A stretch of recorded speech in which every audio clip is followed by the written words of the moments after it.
Welcome friends, आप सभी का हमारे चैनल टिकी गुरुजी पर हार्दिक स्वागत है। 20 महत्वपूर्ण क्वेश्चनों की सीरीज़ के अंदर आज हम संविधान के कुछ क्वेश्चंस लेके आए हैं जो कि आपकी परीक्षा की दृष्टि से अति महत्वपूर्ण हैं, जो कि आपके प्रीवियस पेपर में भी आ रखे हैं। तो चलिए शुरू करते हैं। पहला क्वेश्चन है, संविधान सभा की प्रथम बैठक की अध्यक्षता किसने की थी? ए भीमराव अम्बेडकर ने, मौलाना अबुल कलाम ने, या डॉक्टर राजेंद्र प्रसाद ने, या सच्चिदानंद सिन्हा ने। तो हमें पता है इसका आंसर क्या होगा, डॉक्टर सच्चिदानंद सिन्हा। इसकी प्रथम बैठक हुई थी। प्रथम बैठक कब हुई थी इसकी? अपने संविधान सभा की 9 दिसंबर 1946 के अंदर। इसमें टोटल सदस्य थे 207, उसमें 9 महिलाएं थीं। अब हम नेक्स्ट क्वेश्चन है, 1946 के अंदर निर्मित अंतरिम सरकार की कार्यपालिका परिषद के उपसभापति, तो उपसभापति किसको नियुक्त किया गया था उस समय? नेहरू जी को। तो जवाहरलाल नेहरू। ठीक है। अब उसका नेक्स्ट स्लाइड पे क्वेश्चन क्या है देखते हैं। संविधान सभा के सदस्यों का चुनाव किसके द्वारा किया जाता है? उस समय सभी सदस्यों का चुनाव अप्रत्यक्ष रूप से किया गया था, इसीलिए इसमें ना तो भारतीय राष्ट्रीय कांग्रेस का नामांकन के द्वारा हुआ था, ना ही भारतीय राज्यों के शासनों के नामांकन द्वारा, ना ही सीधे जनता द्वारा। यह हुआ था अपने प्रांतीय सभा द्वारा। नेक्स्ट क्वेश्चन है अपना, निम्न में से कौन कैबिनेट मिशन का सदस्य नहीं था? William Wood, Pethick Lawrence, Stafford Cripps, A B. Alexander. तो ये तीनों थे। पैथिक लॉरेंस भी था, ए.बी. अलेक्जेंडर भी था, स्टेफर्ड क्रिप्स भी थे। तो इनमें कौन सा नहीं था? William would. इसका विली वुड्स का ए इसका आंसर हो जाएगा। ठीक है, नेक्स्ट स्लाइड पे जाते हैं। भारत की संविधान निर्मात्री सभा के अध्यक्ष कौन थे? तो इनके अध्यक्ष थे, जिस समय संविधान का निर्माण हो रहा था तब 2 सभाएं चलती थी। संविधान सभा की 2 सभाएं चलती थी। एक का संविधान में निर्माण का कार्य में उसमें अध्यक्षता कौन करते थे? राजेंद्र प्रसाद करते थे। और जिस समय वही सभा जब संसद के रूप में कार्य करती थी तो उसकी अध्यक्षता कौन करते थे? जी.वी. मावलंकर। तो इसका आंसर क्या हो जाएगा? डॉक्टर राजेंद्र प्रसाद। स्वतंत्र भारत की संविधान सभा के अध्यक्ष थे। तो जिस समय भारत आज़ाद हुआ था उस समय भी अध्यक्ष कौन बने रहे? डॉक्टर राजेंद्र प्रसाद। जो दोनों का आंसर डॉक्टर राजेंद्र प्रसाद ही है। अपना नेक्स्ट क्वेश्चन स्लाइड पे जाते हैं। अभी तो भारतीय संविधान सभा का प्रथम अधिवेशन कब शुरू हुआ था? तो हमने थोड़ी देर पहले ही पढ़ा था, 9 दिसंबर 1946। 207 उसमें टोटल मेंबर थे और 9 उसमें महिलाएं थीं। ठीक है, उसके बाद में आता है नेक्स्ट क्वेश्चन है, भारतीय संविधान के निर्माण के समय संवैधानिक सलाहकार कौन थे? तो बेनेगल नरसिंगा राव, B.N. राव इनके संविधान सभा के सलाहकार थे। इनमें कि गाइस एक्सप्लेनेशन की जरूरत नहीं, ये चीज़ें आपको याद ही होनी चाहिए। जहाँ कुछ समझाने का होगा आपको हमको समझा दिया जाएगा। B.R. अम्बेडकर का संविधान सभा में निर्वाचन हुआ। यहाँ ये लिखा हुआ है संविधान सभा में निर्वाचन हुआ तो उनका बम्बे प्रेसिडेंसी में था, पर इससे पहले कई बार ये भी पूछ लेते हैं कि इससे पहले वो किस निर्वाचन क्षेत्र से चयनित थे और विजय भी हुए। तो वो था जगह थी वो जैसुर कुल्ला, जो कि पड़ता है बांग्लादेश में।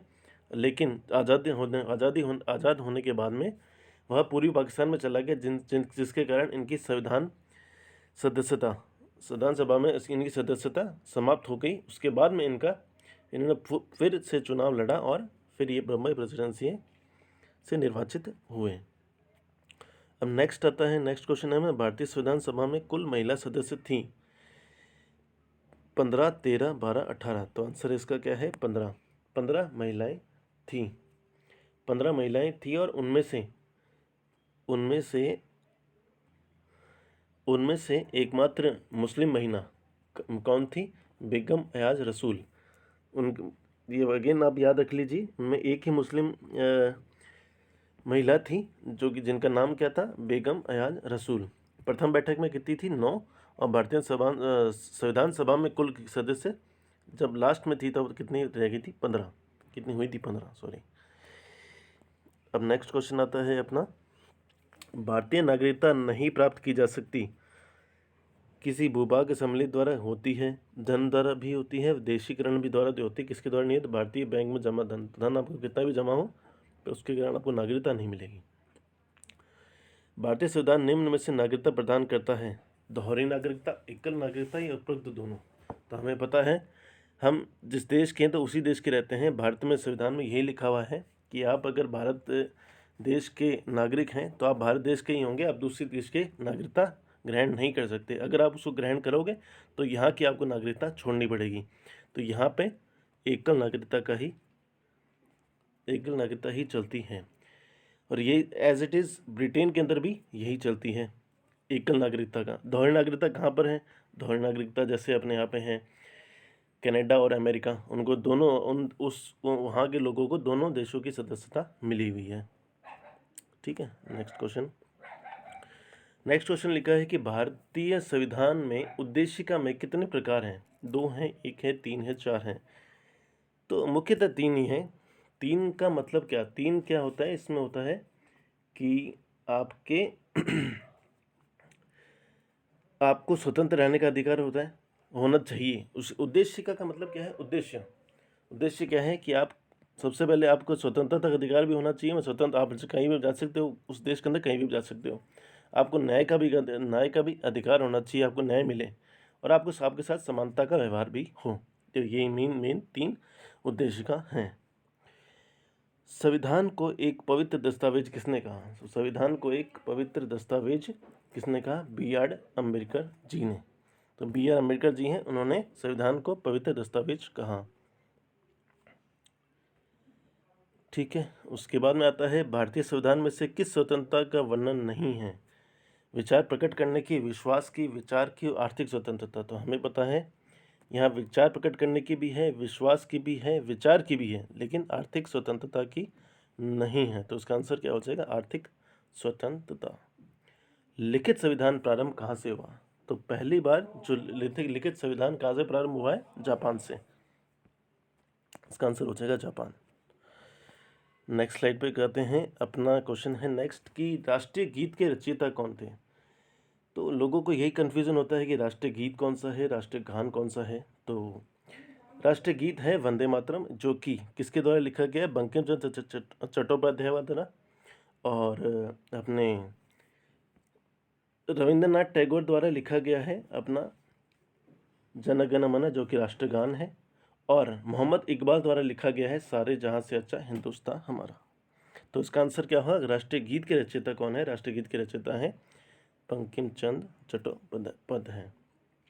ठीक है, उसके बाद में आता है निम्नलिखित कूट में असुमिलित है। निम्नलिखित कूट में असुमिलित है। मूल अधिकार कहाँ से लिया हमने? अमेरिका से, ये सही है।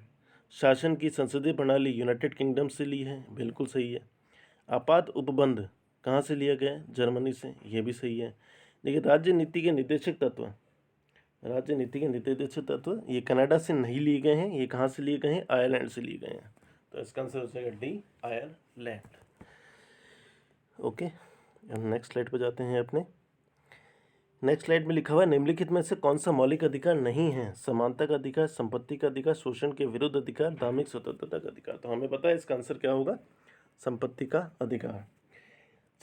हमें पता है जब 44वां संशोधन हुआ था, संविधान संशोधन 1978, उसमें संपत्ति का अधिकार हटा दिया गया था। पहले 7 थे, अब हो गए 6। कौन कौन से हैं? समता या समानता का अधिकार, एक है अपना स्वतंत्रता का अधिकार, तीसरा है अपना शोषण के विरुद्ध अधिकार, उसके बाद में है धार्मिक स्वतंत्रता का अधिकार, और उसके बाद में है अपना संस्कृति और शिक्षा संबंधी अधिकार, और एक है अपना लास्ट अपना संवैधानिक उपचारों का अधिकार। ये अपने अधिकार हैं। तो इसमें संपत्ति का अधिकार हटा दिया गया था 1978 में। और उसके बाद में अब क्वेश्चन आता है भारतीय संविधान के निम्न में से कौन सा अधिकार प्रदान करती है? तो देखिए हम हर वीडियो में आपको लास्ट क्वेश्चन आपके होमवर्क के लिए देते हैं। तो ये क्वेश्चन आपके होमवर्क के लिए ही है, आपको आंसर आपको दें कि भारतीय संविधान में निम्न में से कौन सा अधिकार प्रदान नहीं करती है। Okay guys, like and share. Tricky Guruji, thanks for supporting, keep supporting us. आप ऐसे ही सपोर्ट हमें करते रहिए तो हम आगे से बढ़ते रहेंगे।